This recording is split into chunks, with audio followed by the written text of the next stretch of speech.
donc c'est le président de tous les Sénégalais.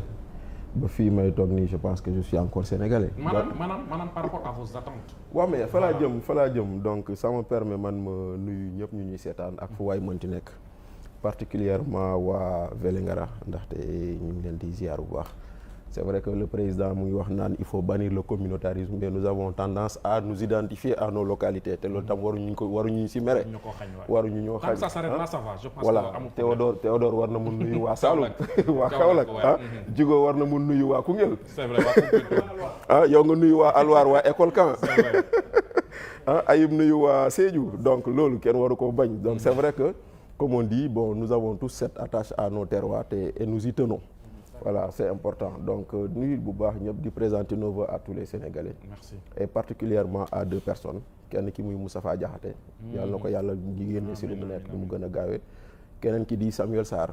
Ndaxte vraiment loo xam ne c'était une affaire purement civile entre deux privés ay détention xëy na man sama gis-gis la jàppoon naa ni mënoon na see ñàkk. Maintenant c'est vrai que président de la République li mooy deuxième discours am boo xam ne adressé na ko au peuple selon des timings yoo xam ne c'est inscrit dans l'agenda.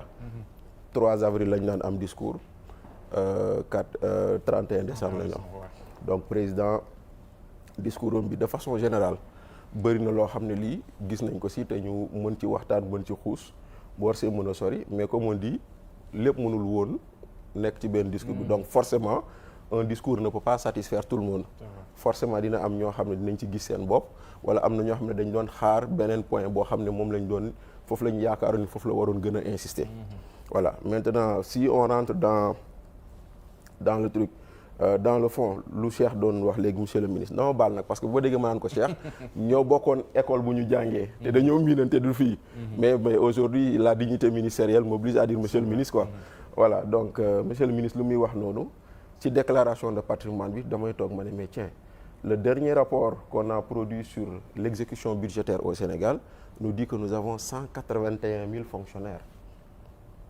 Donc 181 000 fonctionnaires, les agents contractuels boolewuñu leen si. Donc comment faire en sorte que ces 181 000 fonctionnaires fassent leur déclaration de patrimoine? Je m'interroge comme ça. Et beneen bi en me disant déclarer son patrimoine c'est une chose mais lan mooy la finalité que le citoyen sache wala ñu déclarer ko nëbb ko. Est-ce que mën nañu publier 181 000 déclarations de fonctionnaires ñu teg ko ci nu mu tuddati ci place publique. Est-ce que tous ces fonctionnaires sont concernés? Mais c'est ce qu'il a dit discours bi loolu la discours bi loolu la nous allons généraliser à tous les agents. Nous allons non il a dit nous allons généraliser à tous les agents de la fonction publique. Ok, poursuivez. Voilà, loolu de la lire. Nous allons généraliser à tous les agents de la fonction publique après ak ceux qui ont des fonctions électives.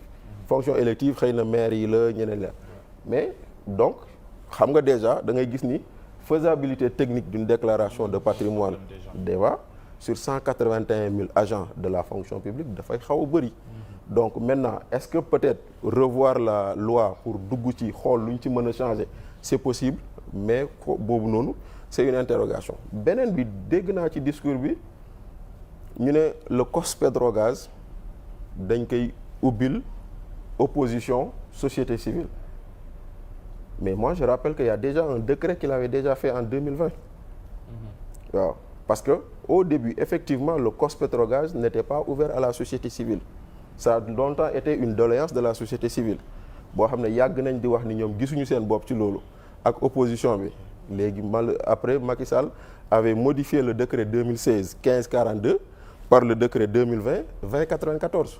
Les textes sont là. Bon maintenant après effectivement maintenant est-ce que on élargit wala dañuy yokk nombre bi bu dee yokk nombre bi la ça je peux dire effectivement mën nañ ko yokk mais le décret prévoit déjà que opposition société civile soit dans la gestion de nos ressources à travers le COS-Petrogaz, n'est-ce pas monsieur le ministre? Voilà, loolu c'était un combat que vous aviez mené en son temps dans la société civile pour que loolu mën a am notamment ñoom Birahim Seck et cetera. Donc c'est dire que effectivement il y a des jalons mais moi aujourd'hui j'apprécie fortement la loi sur l'accès à l'information. Boobu noonu laa gën a apprécier parce que ça a toujours été une vieille doléance de nous acteurs médiatiques. Da ngay bëgg dara nga dem ministère Cheikh Tidiane ñu naan la j'ai pas le droit de parler j'ai pas le droit de parler wala mënuma wax lu dul awma autorisation son ministre donc maintenant il nous faut arriver à revoir ça mais beneen bi tamit moi j'ai toujours dit sunu réew bokk na si lu ñu tardeel c'est avoir un texte qui régit la carrière du fonctionnaire qui est même plus vieux que ñun ñu fi toog ñii ñëpp.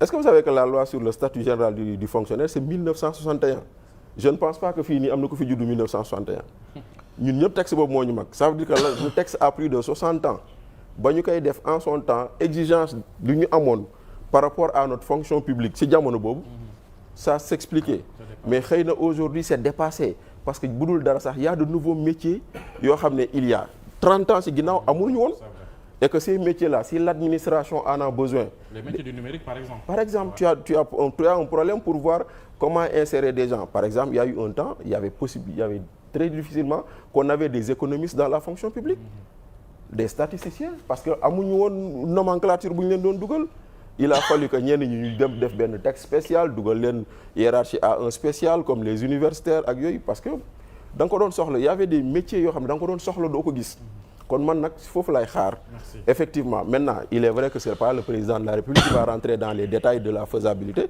mais les orientations au moins il les donne après nag ñu xaar maintenant beneen bi nag comme jox nañu échéance sur les bases militaires 2025 c'est déjà quelque chose mais man sur les bases militaires je pose une question je demande et j'espère que j'aurai peut-être une réponse mooy quelle est la politique militaire qui doit soutenir ça faire partie des bases est-ce que loolu la wala est-ce que nous présenter une nouvelle politique militaire boo xam ne lii mooy doon la doctrine militaire boo xam ne bii ni loolu ci biir la